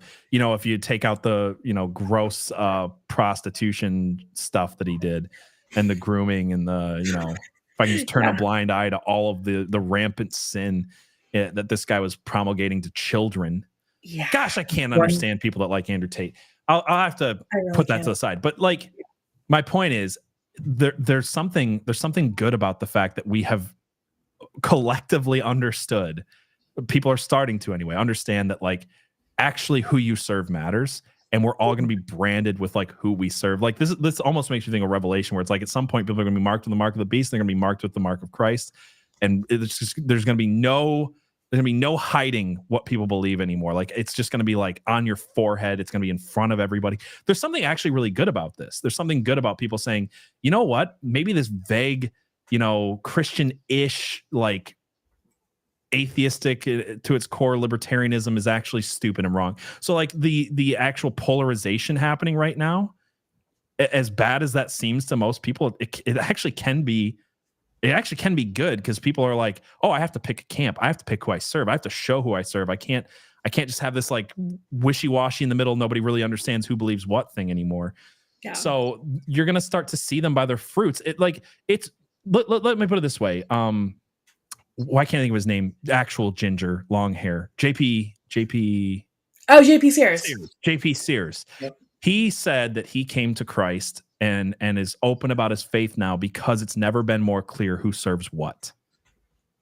Yeah. That, you want a white pill? There's your white pill. It's that nobody in the middle anymore doesn't understand, or soon will be able to like say, well, I don't know who serves what. This side, maybe they serve Baphomet. No, they openly serve Baphomet. They openly serve Ishtar. They're saying it on TikTok. Pride parades are 6,000-year-old Mesopotamian Ishtar worship. Confirmed, right? Like, this is open. You can see it. It's exposed. It's all in the light now. Yeah. And then the people on this side who are like not killing children and not mutilating children and are not prostituting their girlfriends, they're serving Yahweh. They're serving the God of the Bible. Yeah. So it's so clear, and it's are drawn now, guys. So like, I think that's actually a good thing. One thing though is that like, so like, I think there's a lot of people out here that you have people that either have too much time on their hands, and then you have people who don't have enough time on their hands. So it's like I can't always get caught up with these things because I work way too much. I'm way too busy. So it's hard for me personally to be able to get caught up on all of these things, like who's serving what and who's doing what and what happened at this event and that event and connecting the dots and all of that stuff. Because it's like, for me, I'm just like, I got a job to do, guys. Like, I got to go to work and actually make some money. Yep. So it's like, it's super hard for someone like me. So like being able to then watch like you guys or other people talk about like, this is what happened here. These are all clear signs of this. Like, this is demonic worship and they're serving this person or that person or what have you. It's so much easier rather than having to like look through everything myself and then just be like, that's not right. What is that? Well, that's our job, right? As our job is to like boil these things down and present them to people in a way where it's like, look, if people knew the amount of research, Frida knows this, if people knew the amount of research that goes into a single episode of Conspiracy Pilled, and I'm not saying don't research this for yourself. I'm hoping I can give you guys like the resources to be like, here's what I think. If you trust me, here's, cool. If you don't, whatever, go look into it for yourself. But like, people have to have those people that they look to and they're like, okay, this person generally believes what I believe. I feel like they're trying to tell me the truth, and I'm going to, hopefully be able to rely to some extent on their coverage of the thing. And then if I have questions about it, I can research for myself. We can have conversations. And I try to be open with people where it's like, people are going to disagree with me. And I try to, be to a point where we can have this back and forth. It happens in Discord. It happens in other places. But like, yeah, I think that's our job, right? Is to like do 30 and 40 hours of research some weeks and be like, here's the bullet points and here's why I believe it. And here's your resources to go check into this for yourself. I think that that's an important job. So, but I like the way you guys do it though, is that you present all of the facts and your research and everything. And then kind of towards the end, you're just like, so we all know that this is like demonic worship, right? Like everybody's worshiping this person or what have you, or this Greek god or whatever you want to call it, like whatever the episode's on pretty much, or the sexy Palladians, the sexy space communists. Yeah.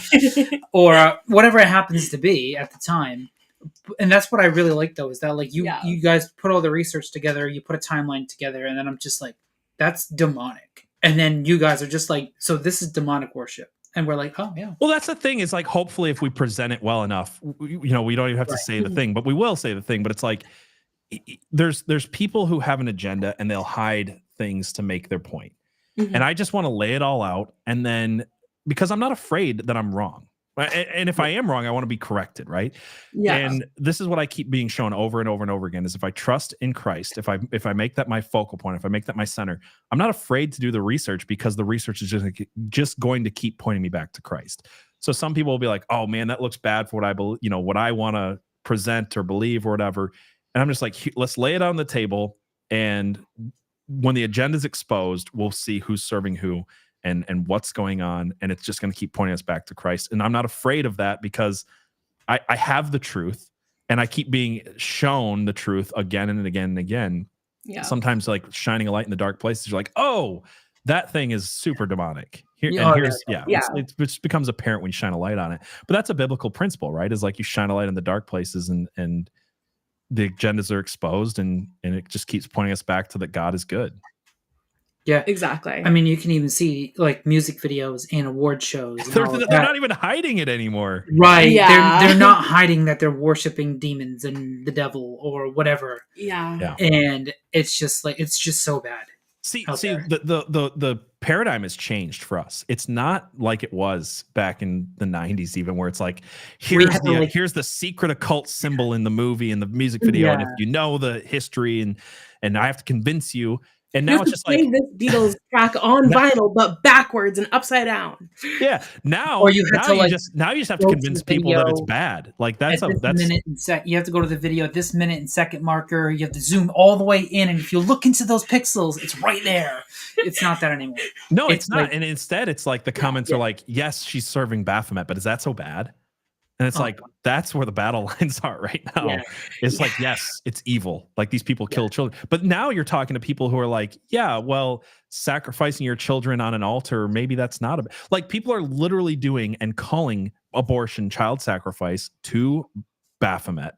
They're saying it openly. They're making videos about it. There's a video that came out a few years ago of a lady building an altar and putting her dead child's remains on an altar and praying to Baphomet over these things.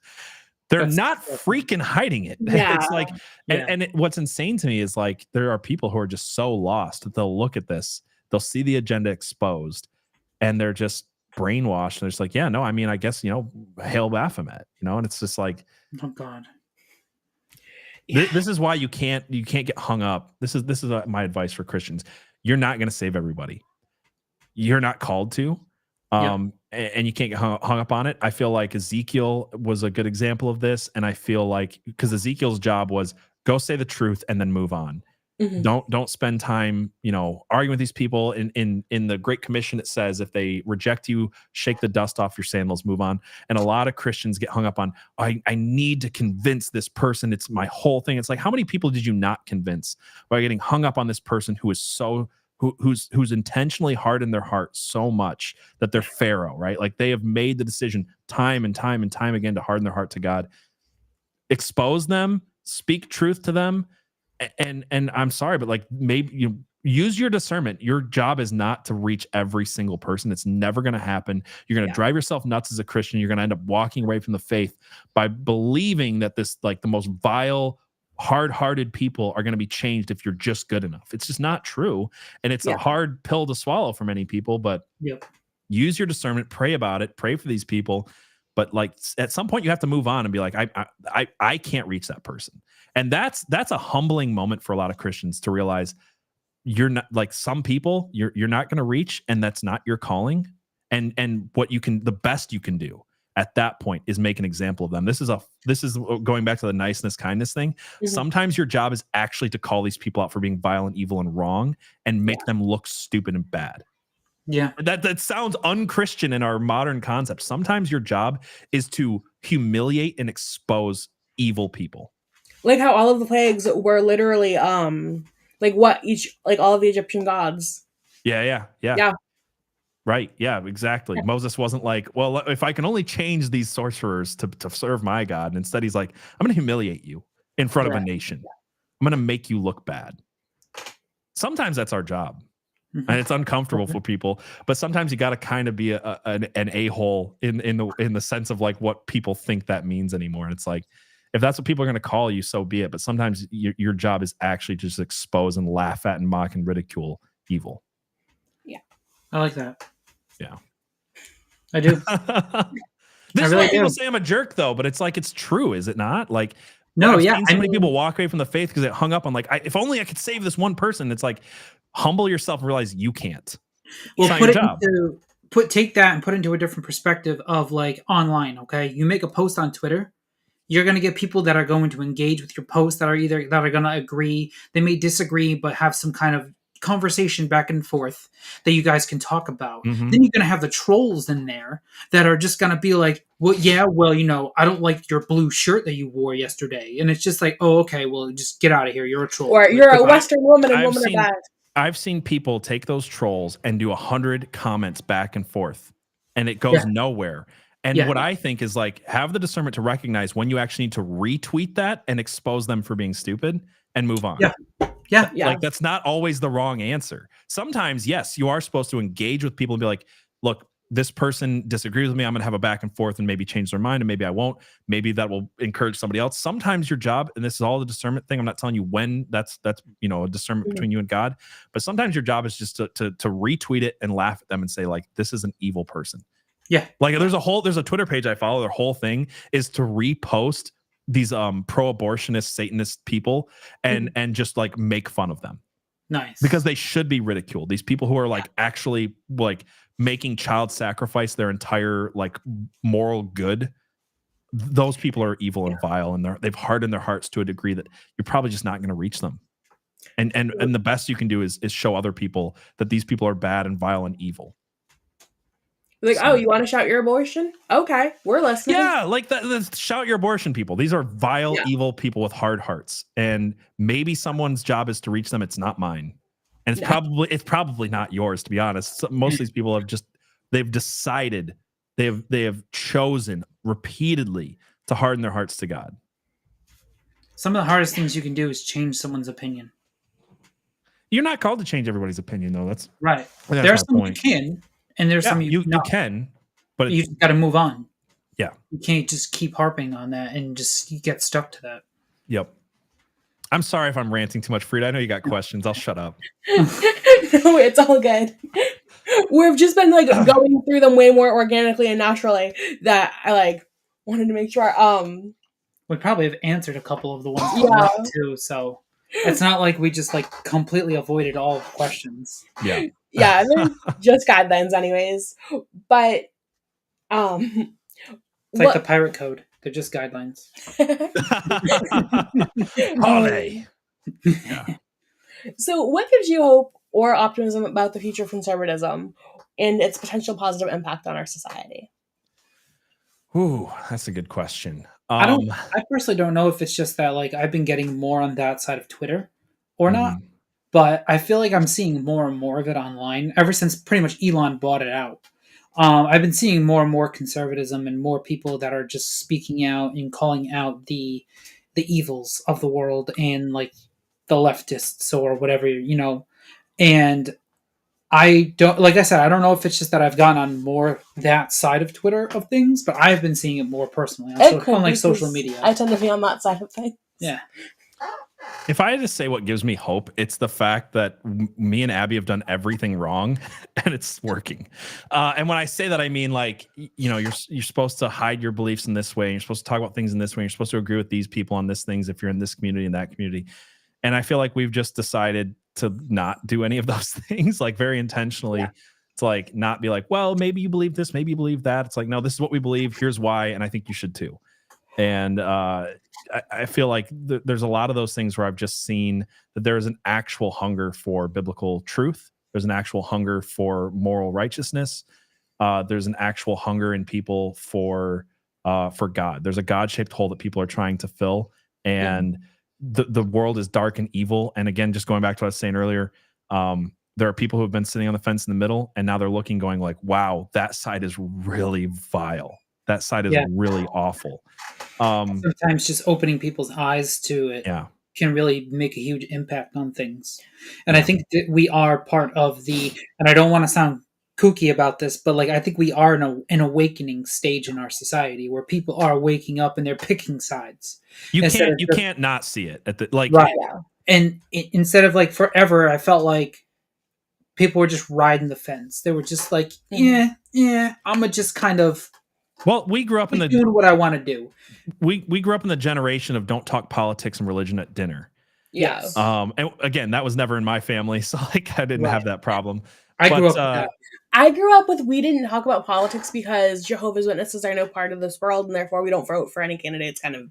Yeah, and now we've talked about this. That's like a whole Gnostic BS heresy. It's just not true.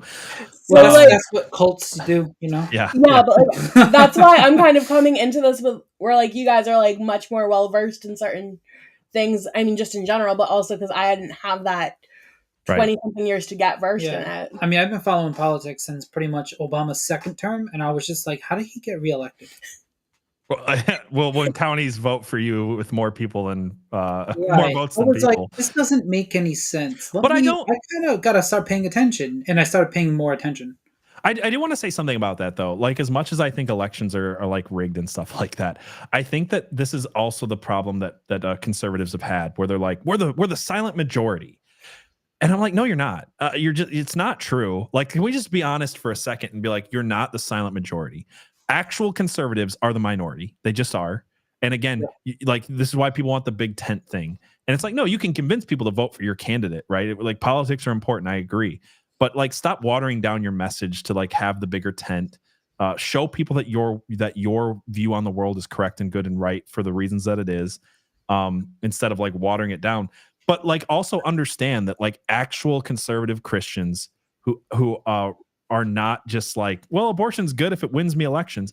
You're not the majority. You never were. The world will hate you because it hated God first, because it hated Christ first. Mm-hmm. That is your role in the world. Suffering is going to be a part of it. Ostracism. Ostracism.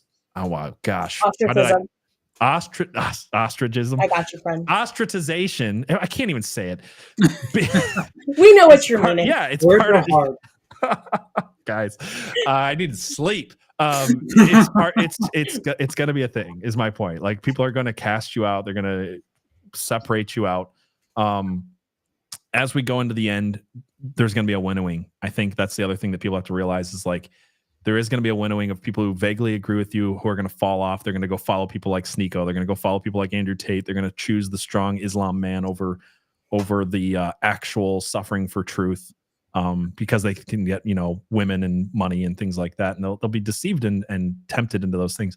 So stop believing that you can be the silent majority. Stop being, other people will speak for me. I can be quiet and silent and use my fake handle on Twitter to, like, say things once in a while, but never stand up to people at my job or in my life or talk politics over dinner. You gotta stop doing that, guys. You actually have to believe what you believe, be bold in it, say it. And here's the other part, guys. Here's what no one else wants to tell you. There will be consequences for it. Expect it and deal with it. I'm just so sick of people saying, well, I can't say that because this bad thing would happen to me. Yes, it will. And other people are like, whatever. No, it will. Bad things will happen to you for being honest, for saying the truth, for standing for Christ. That's your role. We have to stop watering it down and being like, well, maybe this and that. No, you're called to suffer. Yeah. And I think a lot of people who are afraid of, like, not so much like a kind of a cancel culture type of situation as well, especially if it's online. And then cameras are everywhere. People have phones. Like, they're going to record if you're trying to talk to people about God or conservatism or anything like that. And they're going to put you on social media and you're going to get retweeted and shared. And then eventually it's like, oh, this person needs to get fired from their job. How many times have we seen people who are trying to, like, do something, then get fired from their job? Yeah. Because of something that someone else posted on a social media website. Like, it's been happened so many times in the last, 5 years or so, where it's like, this person actually lost their job over this. It's like, the moral thing might actually be to lose your job. Like, that's the thing that nobody wants to tell you, right? Is like, it's going to get, like, I don't want to sound black-pilled, but this is a necessary, important thing, is, like, you have to find joy in suffering. You have to understand, like, people are lying to you, and it's like, we're the silent majority. We're going to win in the end. QAnon, they're actually arresting all the pedophiles and things are great and wonderful behind the scenes while you do nothing, is horse. Sorry, I'm trying not to swear. It's wrong. You're being lulled into a false sense of security.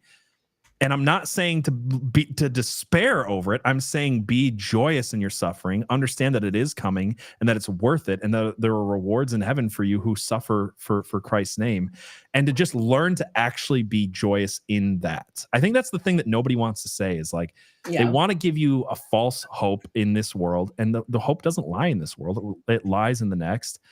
And I'm so sick of people with this whole silent majority, like, continue to shut up because someone else is fighting the battles for you. It's just gross and wrong, I guess. And I feel like that's why it's dying, and a lot of other things are taking over. It's like the trans community is so loud, for instance, okay? And it feels like it's everywhere, but it's not. It's like, I think less than 1% of US population or something like that. It's a very small number of the population is actually a part of that. But their voices are so loud and being echoed everywhere that it's just putting everything else to the side. Whereas, like, conservatism hasn't been. It's just been kind of like, oh, well, we're just going to, like you said, we're just going to be the silent majority. We're just going to sit here and stay quiet. It's like, well, what good is a silent majority? Like, that's the thing that pisses me off. I don't think you're the majority. But if you are, then you should be able to be, like, if the squeaky wheel gets the grease, then get squeaky. You know what I'm saying? Like, it's so annoying. They're like, oh, the trans community is 1%. We're like 55%, and Trump won by 70 million votes. Then speak up. If you are the majority, then freaking change your profile picture to your actual face. Use your name. Speak to people at your work. Speak to people in your family. Stop hiding. If you're the majority, then this is an easy win. Be loud about it. You know what I'm saying? Exactly. And that's why I got to, like, using my last name on things and stuff like that. Because I'm like, no, I'm tired of just being like Frida from some random little place. And sure, I was doing part of that for, like, my own family security and safety and stuff. But no, but like, I applaud you for this, Frida, because this has been my message to my followers for 4 years now. 4 years ago online, I went by Dirty Mike. It was some stupid name reference to a movie, right? People thought my name was Mike for a long time. I have one of my closest friends is like, I still struggle to not call you Mike because I learned about you through Twitch and that was your name, right? And I was like, at a certain point, I got enough messages from people that were like, hey, I think that you're a Christian. I think that you're conservative. I can tell. And I am too. And I don't know how to speak about this. I feel like scared to say my real name. I feel scared to talk about my real politics and my faith. And I got enough messages that I was convicted. I was called out by my own followers to stop hiding who I was. And I said, you know what? You guys are right. I'm going to change my social media names to PJ Williams.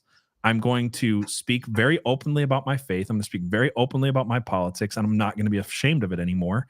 And I want to encourage you to do the same. Unfortunately, a lot of people didn't follow along. But I feel the same message. I feel like the point is that if we can't do it, then why should we expect anybody else to? We have to lead by example. We have to lead from the front. So I truly believe like we have to have these conversations openly in public, not just on the internet, but within our homes, within our communities, whatever. Yeah. And I don't want to tell people to do anything that I wouldn't do. So like, that's my point is like, I'm going to be very open about my faith. I'm going to be very open about who I am and what I believe. And if we all did this, we live in a better world. Exactly. But we can't do it until somebody does. Somebody has to say, I'm Spartacus first. You know what I'm saying? I hate using that example because Cory Booker ruined it. But it's true, right? Yeah. And like when people show you who they are, you have to believe them, even when that's the unpopular thing. Yeah. We had this big friend group and there was this one kid that was always there. He was always like, oh, well, if you like the friend group, you have to put up with a little bit of poison. And he would just constantly make like rape jokes and stuff that were just like, it was just past the pale. Just like, he wouldn't even like, it started there and then it went to like, oh, guess what I did this weekend? The punchline of my joke. It's like, oh, yeah. Like, you have to not be afraid to, like, stop hanging out with people that aren't good for you, that aren't, you know, helping you get closer to Jesus. Can I give some more advice to Christians really quick on that point? Yes, please. I need it. Because I'm ranting a lot, guys. I'm here for it. What I've heard my whole life is Christ hung out with sinners and tax collectors and prostitutes. And people have taken that as a green light to make their inner circle tax collectors and prostitutes and sinners. It's not true. So like I've talked very openly about how I feel like I'm supposed to go into the dark places and speak to people who vehemently disagree with me. Right now, the community I'm speaking to the most is New Age Gnostics, and I think they're very wrong. My close inner circle are not New Age Gnostics. They are not prostitutes. This is it's so frustrating. It's like, oh, my best friends and all the people I spend all my time with can be degenerates, but I'm reaching them. No, you're not. You're just deluding yourself into being more like them. Yeah. You're not encouraging them to be more like you. So make your inner circle. People are going to hold you accountable. People are strong in their faith.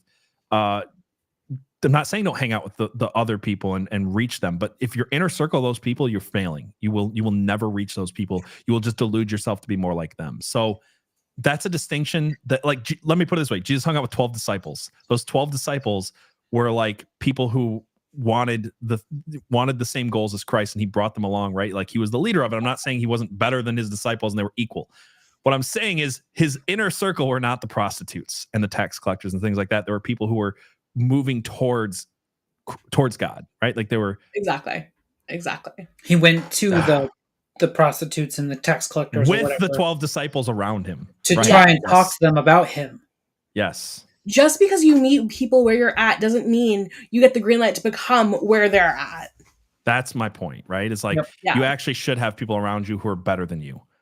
Yeah. Like that's a thing. It doesn't matter if you're a Christian or an MMA fighter or a skateboarder or whatever. You want to spend your time around people who are better than you to encourage you to be better. Iron sharpens iron, to use a overused phrase, but like you absolutely should want to be around people who are better than you or people who are going to encourage you to be better instead of like excusing, well, Jesus hung out with prostitutes. It's like, yeah, you should reach those people, but like that's not your inner circle, and it never was supposed to be. No, and that will get you. Having those kinds of people in your inner circle, as somebody who's had those kind of people in my inner circle before, will get you nothing but really bad stories you don't want to hear. Yeah. And like, depending on how close you are, maybe something you need to go to the doctors about. But yeah, I think this has been a really, really important episode. Yeah. And thank you for coming on and hanging out and having this conversation. Yeah, thank you for having me and letting me rant and make this episode twice as long as you probably planned. I mean, No, whenever she does an episode, she's like, it could be an hour, it could be 2. It just depends on how well everything's going. Yep. That's all. If the flow is there, the show is there. Yeah. Hey, I like that phrase. I never heard that before. That's because I just made it up 0.3 seconds ago. It's good. It's good. But thank you so much for coming on. Everybody, thank you for being here. It was so great seeing y'all in chat. Make sure you hit like, subscribe, because we have other awesome stuff coming down the way. And if you could go ahead and also leave a comment, that would be super, super helpful. What are you doing next week? Next week, I am having on a guest who is a Seventh-day Adventist, and he's going to tell us what is the whole Seventh-day thing about. He's going to let us know which day it is. Is it a Saturday? Is it a Sunday? I don't know. If you're there, you'll find out, which is why you should subscribe. All right. Thanks for having me on, Frida. Of course, if you could pray us out, then we can hit the road. Okay. Well, so, dear Lord, thank you so much for letting us be here. Thank you for this gathering. Just pray. I just want to thank you for Frida and Kyle and what a blessing they've been in my life. And I just thank you for the community, the wonderful people that we've been able to gather together to strengthen each other. And I just pray that as we go into this week, Lord, that you strengthen us, that you convict us and remind us of who we're supposed to be, Lord, and that every day that we seek to be more like you. And just pray that if we had anything good to say in the last 2 hours of my incoherent rambling and nonsense, that you would plant those seeds in someone's heart and that it would grow.